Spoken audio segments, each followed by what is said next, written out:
आहे पुण्यातील भाजप आणि राष्ट्रवादीमध्ये सुरू असलेल्या वादाची। एनसीपी सदस्यांकडून सातत्यानं मुख्यमंत्र्यांवर टीका केली आहे असं बीडकर यांनी म्हटलंय।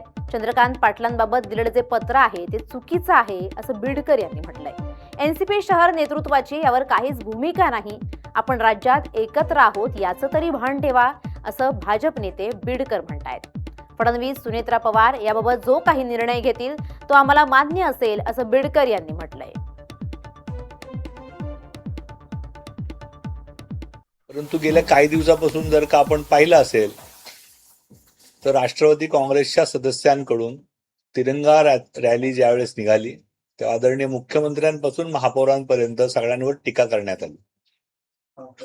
त्यानंतर आदरणीय दादांसारख्या ज्येष्ठ नेत्यांवर आरोप करणारे पत्र स्थायी समितीत देण्यात आलं।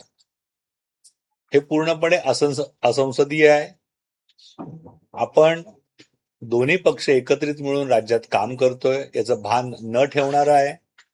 आपण महायुतीतले घटक पक्ष आहोत याचं भान न ठेवणार आहे।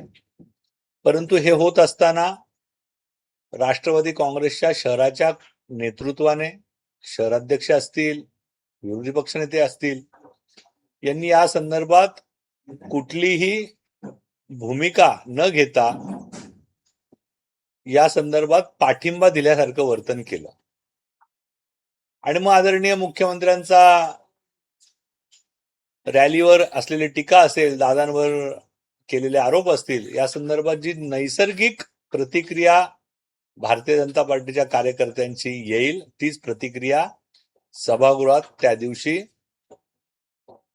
त्यांच्या वर्तनामुळं भारतीय जनता पार्टीच्या सभासदांची आली।